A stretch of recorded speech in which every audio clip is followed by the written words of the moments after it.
Hey guys, it's Carl Allen. Got a really cool little piece of training for you as part of this Dealmaker Picks issue. I want to talk about your buy box. I want to talk about your deal specification, and then we're going to look at a wealth creation plan for you, which will let you know not only what type of deals that you need to buy, but how many you need to buy and over what period for you to hit the financial goals that you have as a deal maker.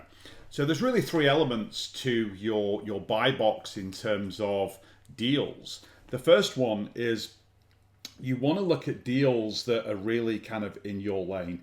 So what you need to think about is, what sectors do you know, do you understand, are you passionate about, have you worked in, do you have some chops in?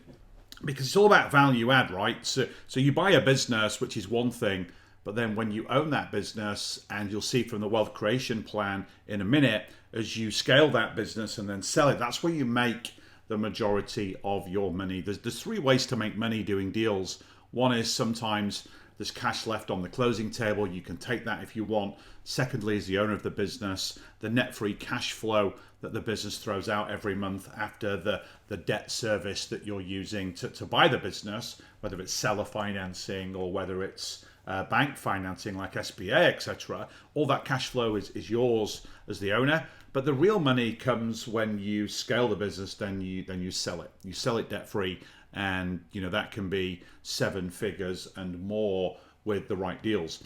So having a deal in an industry that you really know in detail also makes it easier to close the deal, because you'll get along better with the seller if you're from the same industry. Banks will look at you more favorably, as will the other types of advisors like lawyers, CPAs that you'll interact with as part of the closing.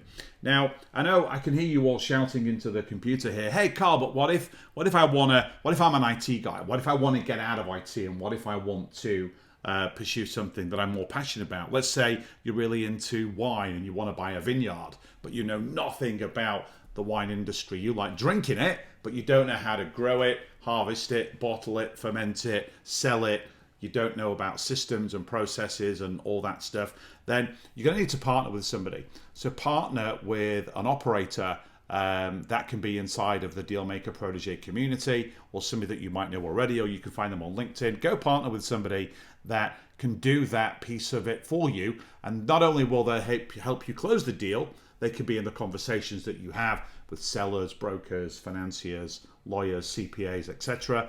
But they'll also be able to add value to the business once you've bought it. So picking the right sector is really, really key. And otherwise, it's like a needle in a haystack, because there's over 2 million businesses for sale just in the United States, and about 450,000 in the UK. Not as many in Canada and Australia as we know. So you kind of have to focus down, otherwise you're going to be looking at deals forever. So picking a sector or two that you're passionate about and that you know something about, and you can partner with somebody, is really important. The second thing you got to think about is, do you want to be an owner investor or an owner manager? I'm an owner investor.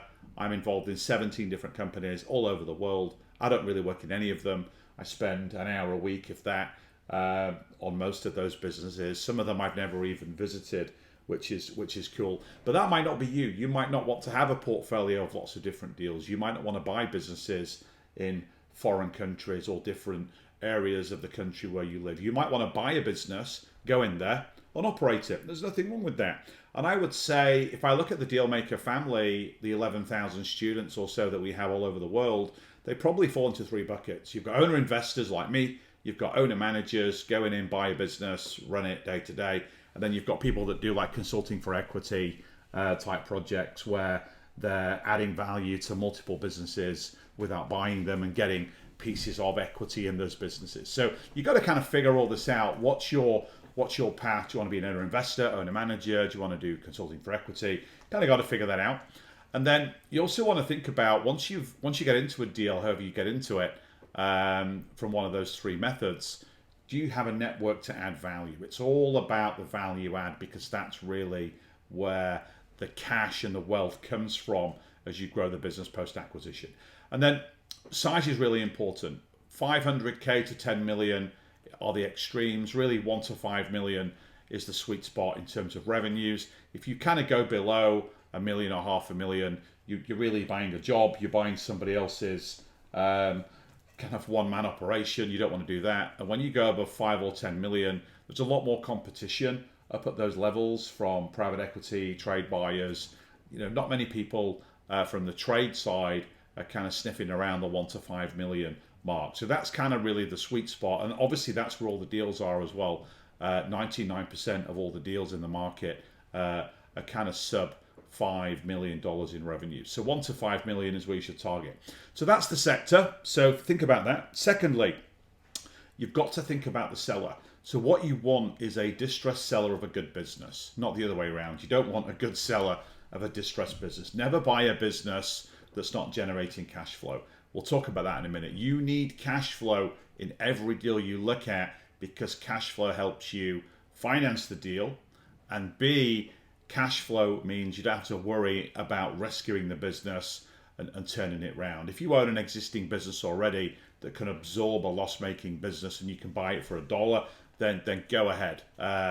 But if it's your first deal, stay away from loss-making businesses. But you want a distressed seller, somebody that's highly motivated to want to come out of the business. Could be retirement.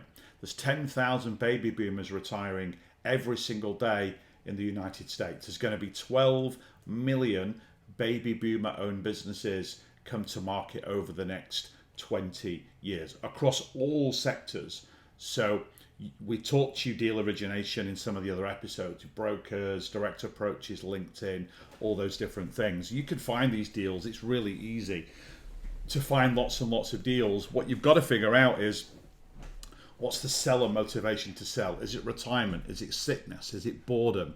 Is it death? It could be a family member, not just the owner. Have they run out of ideas? Are they burnt out? Are they just done? They want to go off and into a new season and do something else.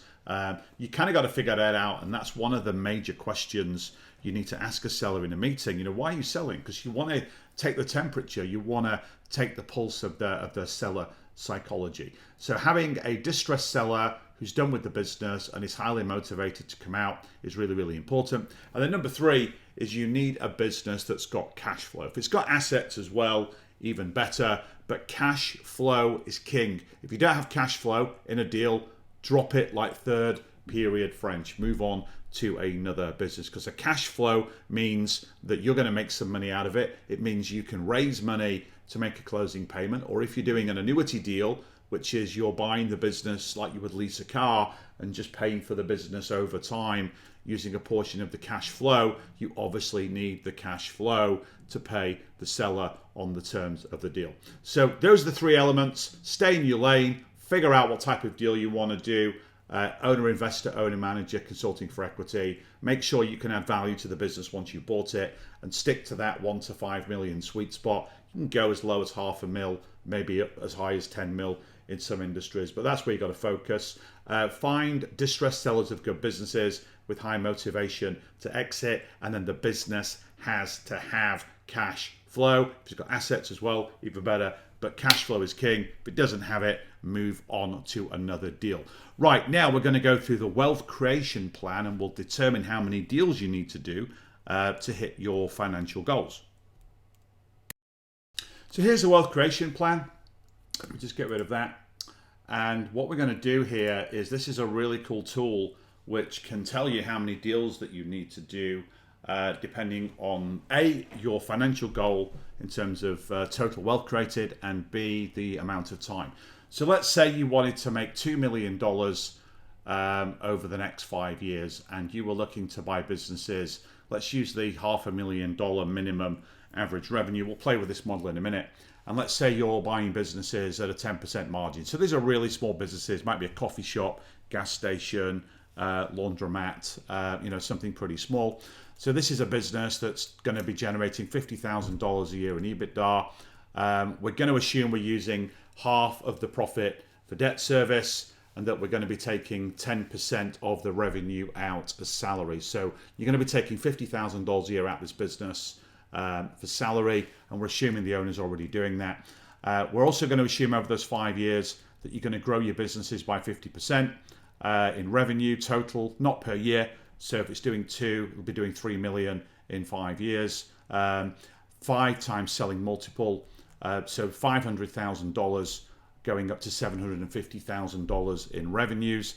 And then let's also assume that we're going to grow the profit margin as we improve the business as well. So in 5 years, that one business is going to be doing $750,000, making $112,500 in terms of final EBITDA. So we're going to be selling for $562,500. We're also going to make lots of profit over that term after cash flow to service the debt. We're also going to be earning a salary over that term as well. It's taking the average of those two salaries over that 5-year term. So you're going to create from that one deal just over $1 million of total wealth created. So that one business over 5 years will make you $1,078,000. So if you want to hit $2 million over that 5-year period, then you need to do 1.9, which is going to be obviously 2 deals. But now let's look if we change this. So let's say we're going to do deals at $2 million in revenue, keep the same margin at 10%. We're going to use the same salary, 10% of the 2 million. So you'd make $200,000 a year with this. 50% of the business used for debt service, and we're still going to go through the growth. So we're going to take the business from 2 million to 3 million over that 5-year period. We're going to sell at a 5 times multiple. We're going to have a 15% margin. So within 5 years, one of those businesses will have $450,000. So we look at the exit value, 2.25 million, the $813,000 of net profit that the business will make after debt service, which you will take as the owner of the business, and then the total salary that you will earn over that 5-year period. You're going to make $4.3 million over that. So one deal will easily hit that. Let's say you think, well, okay, well, I want to make $10 million over that 5-year period.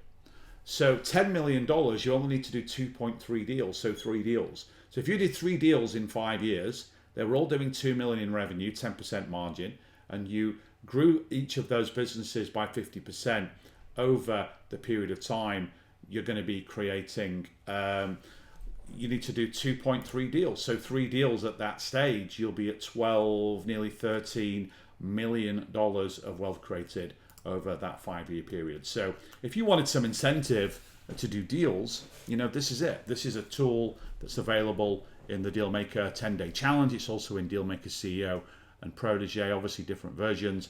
But have a play with this and just inspire yourself for the types of deals and the number of deals that you need to do to hit what could be some pretty lofty financial goals for yourself in terms of wealth creation and the phenomenal cash flow that you're going to generate. You know, if you make $10 million over 5 years, that's $2 million a year.